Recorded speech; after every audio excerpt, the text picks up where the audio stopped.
ನೋಡಿ ಗೈಸ್, ಇಲ್ಲಿಗೆ 100 members lobby ಆಯಿತು. ಟೀಮ್ ಫುಲ್ ಸ್ಟಾರ್ಟ್ ಕೂಡ ಮಾಡ್ತಾ ಇದ್ದೀನಿ. ವಿತಿನ್ 3 ಮಿನಿಟ್ಸ್ ಅಲ್ಲಿ ಫಿಲ್ ಆಗಿದೆ. ಶೇರ್ ನೋಡ್ತಿದ್ದೀರಾ, 100 members lobby with 25 teams full ಇರ್ತಾರೆ.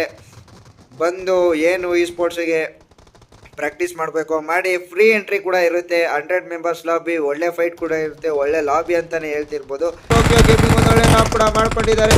ಅದೇ ರೀತಿಯಲ್ಲಿ ರಿವೈವ್ ಕೂಡ ಮಾಡ್ಕೋತಾರ. ಪಾಂಡವರೇನಾದ್ರು ರಿವೈವ್ ಮಾಡ್ಕೊತಾರ. ಲಾಗಿನ್ ಬ್ಯಾಕರು .HP ಅಲ್ಲಿ ಕ್ಲಿಯರ್ ಕೂಡ ಮಾಡ್ಕೊಂಡಿದ್ದಾರೆ ಅಂತ ಹೇಳ್ತಿರ್ಬೋದು. ಅದೇ ಟೈಮಾಗ ಒಂದೊಳ್ಳೆ 1v2 ರಿಫ್ಲೆಕ್ಸ್ನ ಮುಖಾಂತರ 1v2 ಕೂಡ ಹೊಡೆದಿದ್ದಾರೆ. ರಾ ಗನ್ ಇಲ್ಲಿ ಕಂಪ್ಲೀಟ್ ಆಗಿ ರಶ್ ಕೂಡ ಆಗ್ತಾ ಇರೋದನ್ನ ಇಲ್ಲಿ ನೋಡ್ತಿರ್ಬೋದು. ಇಲ್ಲಿ ಏನಾದ್ರು ಕ್ಲಿಯರ್ ಮಾಡ್ಕೊತಾರ. ಟೀಮ್ 20 ಕಡೆಯಿಂದ ಸೋಲೋ ಮೆನ್ ಆಗಿ ಹೋರಾಡ್ತಿರೋದನ್ನ ಇಲ್ಲಿ ನೋಡ್ತಿರ್ಬೋದು. ಪ್ರದೀಪ್ ಅವ್ರು ಕೂಡ ಇಲ್ಲಿ ಆದಷ್ಟು ಬೇಗ ಕಾಪಾಡಕ್ಕೆ ಹೋಗ್ಬೇಕು ಅಂತ ಹೇಳ್ತಿರ್ಬೋದು. ಗೌತಮ್ ಅವ್ರ ಕಡೆಯಿಂದ ಏನಾದ್ರು 1v3 ಹೊಡಿತಾರ ಅಂತ ನೋಡ್ಬೇಕು. ಗೌತಮ್ ಈಸ್ ಲೈವ್ ಅವ್ರ ಕಡೆಯಿಂದ ಒಂದೊಳ್ಳೆ 1v3 ಕೂಡ ಮಾಡ್ಕೊಂಡಿದ್ದಾರೆ. ಯಾವುದೇ ರೀತಿ ಬ್ಯಾಕ್ ಇಲ್ದಿರಾಗೆ 1v3 ಕೂಡ ಮಾಡ್ಕೊಂಡಿದ್ದಾರೆ ಅಂತಾನೆ ಹೇಳ್ತಿರ್ಬೋದು. HP ಕೂಡ ಲೋ ಇದೆ ಅಂತಾನೆ ಹೇಳ್ತಾರೆ. ಇನ್ನೊಂದು ನೇಡ್ ಕೂಡ ಪುಷ್ ಮಾಡಿದ್ರು.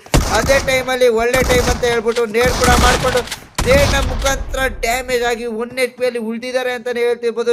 ಲಿಖಿತ್ ಅವ್ರಿಗೆ ಒಂದೊಳ್ಳೆ ಟೈಮ್ ಅಂತಾನೆ ಹೇಳ್ಬೋದು ಪುಷ್ ಆಗೋದಕ್ಕೆ. ಅವರು ಕೂಡ 1 HP ಇದ್ದಾರೆ. ಲಿಖಿತ್ ಅವರು ಒಂದೊಳ್ಳೆ ಟೈಮ್ಗೆ ಯಾರಿದ್ದಾರೆ ನಾಕ್ ಕೂಡ ಮಾಡ್ಕೊಂಡಿದ್ದಾರೆ. ಇಲ್ಲಿ 1v2 ಮುಖಾಂತರ ಏನಾದ್ರು ಚಿಕನ್ ಡಿನ್ನರ್ ತಮ್ದಾಗಿಸ್ಕೊತಾರ ಅಂತ ನೋಡೋದು. ಲಿಖಿತ್ ಅವ್ರ ಕಡೆಯಿಂದ ಏನಾದ್ರು ಬರುತ್ತೆ. ಲಿಖಿತ್ ಗೌಡ ಅವರು ಸೋಲೋ ಮೆನ್ ಸರ್ವೇ ಆಗಿ ಅವ್ರ ಟೀಮ್ನ ಚಿಕನ್ ಡಿನ್ನರ್ ಕಡೆ ನಡೆಸಿದ್ದಾರೆ ಅಂತಾನೆ ಹೇಳ್ತಿರ್ಬೋದು. ಲಿಖಿತ್